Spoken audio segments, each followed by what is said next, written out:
Hello students, आज हम +1 का पहला चैप्टर पढ़ेंगे जिसके अंदर है अपना सेट। तो सेट की डेफिनेशन बताता हूँ मैं। सबसे पहले सेट क्या होता है। सेट होता है a well defined collection of objects is called set.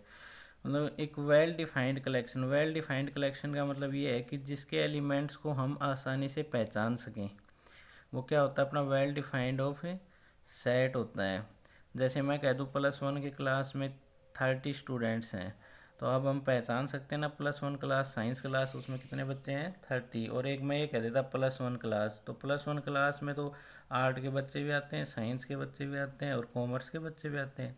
लेकिन मैंने यहाँ पे स्पेशल नाम दे दिया कि +1 साइंस क्लास। तो साइंस क्लास में जितने स्टूडेंट हैं 30 हैं 32 हैं, वो क्या है, अपने वेल डिफाइंड हो गई, उनकी संख्या निश्चित हो गई, इसलिए वो क्या हो गया, वेल डिफाइंड कलेक्शन।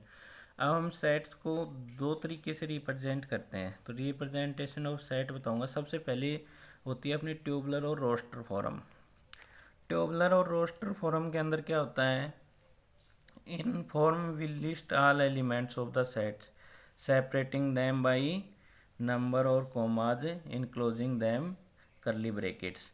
इसके अंदर हम जो सेट्स के एलिमेंट्स होते हैं, जैसे अब मैंने 11th क्लास का एग्जांपल लिया, तो 11th क्लास के साइंस के जो भी बच्चे होंगे उनके अलग अलग नाम को अगर हम कॉमाज के द्वारा करली ब्रैकेट में डाल देंगे तो क्या हो जाती है, ट्यूबलर फॉर्म। मैंने यहाँ पे एक एग्जांपल भी लिया है, जैसे if A set is consisting of all factor of 50।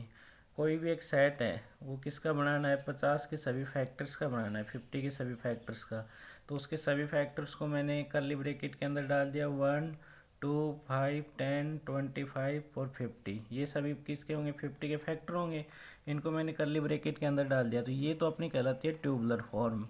Next form होती है अपनी सेट बिल्डर फॉर्म और roll method. Set builder form के अंदर क्या होता है बेटा, सभी एलिमेंट्स के लिए एक कॉमन स्टेटमेंट ली जाती है और उस कॉमन स्टेटमेंट्स के द्वारा ही सेट को रिप्रेजेंट किया जाता है। तो वो होती है अपनी सेट बिल्डर फॉर्म। इसमें मैंने लिखा भी है, in this form instead of listing all elements को लिस्टिंग करने की बजाय, उनको लिखने की बजाय हम क्या कर देते हैं, written by the set by some special satisfied by all. कुछ स्पेशल के द्वारा लिखा जाता है। जैसे मैंने यहाँ पे एक सेट लिया था जिसके अंदर एलिमेंट थे 2 3 4 5 6 7 8 9 और 10। तो अब मैंने इसको एक स्पेशल स्टेटमेंट दे दी। स्पेशल स्टेटमेंट क्या दे दी, मैंने इसको लिख दिया a is equal to x such that. ये मैंने आपको नोटेशन लिखवाई भी है पीछे। ये नोटेशन याद करनी बहुत ज़रूरी है क्योंकि ये बीच में आती हैं। तो x such that x is equal and greater than 2 और लेस देन इक्वल टू 10।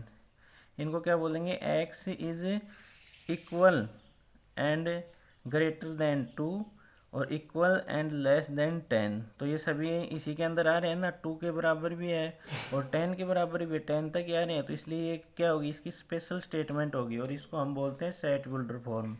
अब आते हैं अपने टाइप्स ऑफ सेट्स। सेट्स के टाइप आते हैं। टाइप में पहला आता है finite set.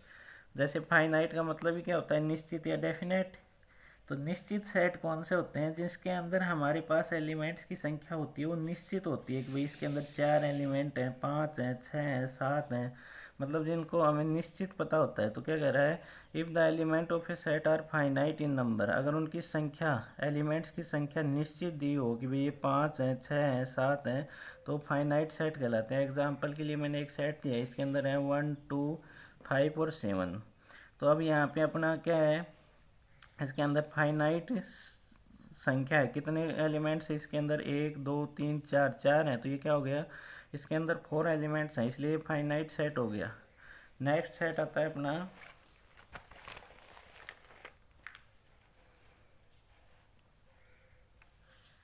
Infinite set.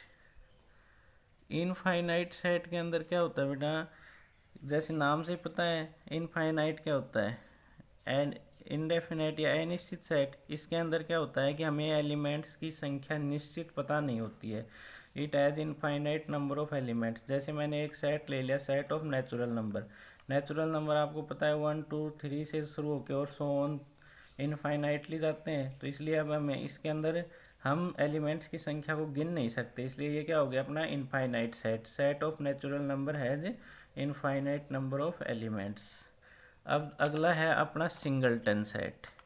Singleton set क्या होता है बेटा, सिंगलटन सेट होता है the set contains only one element in set, जिस सेट के अंदर केवल एक ही एलिमेंट हो। जैसे मैंने यहाँ पे करली ब्रैकेट के अंदर एक सिर्फ 2 लिया है, तो 2 लिया है तो इसके अंदर कितना एलिमेंट हुआ, सिर्फ 1 हुआ, इसलिए ये सिंगलटन सेट कहलाएगा। अगला सेट आता है अपना एम्प्टी सेट, इसको हम नल सेट भी बोलते हैं, इसको हम वॉइड सेट भी बोलते हैं। तो नल या वॉइड सेट कौन सा सेट होता है, जैसे कि आपको एम्प्टी का मतलब क्या होता है, खाली, तो इस सेट के अंदर कोई भी एलिमेंट्स नहीं होता। This set contains no element in set and represented by, या तो इसको हम खाली करली ब्रैकेट से रिप्रेजेंट करते हैं और बाई फाई, फाई का साइन आपको पता ही है। और अगला है अपना इक्वल सेट्स। इक्वल का मतलब क्या होता है, बराबर। तो जब दो two sets have same elements, जिन सेट्स के अंदर क्या हो एक जैसे एलिमेंट्स हो वो इक्वल सेट कहलाएंगे। जैसे मैंने ए और बी सेट लिए, दोनों सेट्स के अंदर सेम एलिमेंट दिखाई दे रही है, इसके अंदर 1 है तो इसके अंदर भी 1 है, इसके अंदर 2 है तो इसके अंदर भी 2 है, इसके अंदर 3 है तो इसके अंदर भी 3 है, और इसके अंदर 4 है तो इसके अंदर भी 4 है। इसलिए ए एंड बी आर क्या होंगे, इक्वल सेट्स। अगला लिया मैंने इक्विवेलेंट सेट। इक्विवेलेंट का मतलब क्या होता है, समांतर, लगभग। तो two sets which have equal number of elements, इसमें तो सेम एलिमेंट्स आ रहे थे, इसमें इक्वल नंबर ऑफ एलिमेंट्स आएंगे, मतलब एलिमेंट्स की संख्या होगी वो बराबर होगी, तो वो कौन से सेट कहलाएंगे, इक्विवेलेंट सेट। जैसे पहले में मैंने सेट लिया set of vowels A E I O U, दूसरे में मैंने 5 तक डिजिट लिए 1 2 3 4 5। अब इन दोनों के अंदर हम जब देखते हैं तो एलिमेंट्स की संख्या कितनी है, 5, इसलिए ये क्या कहलाते हैं अपने इक्विवेलेंट सेट्स। Thank you.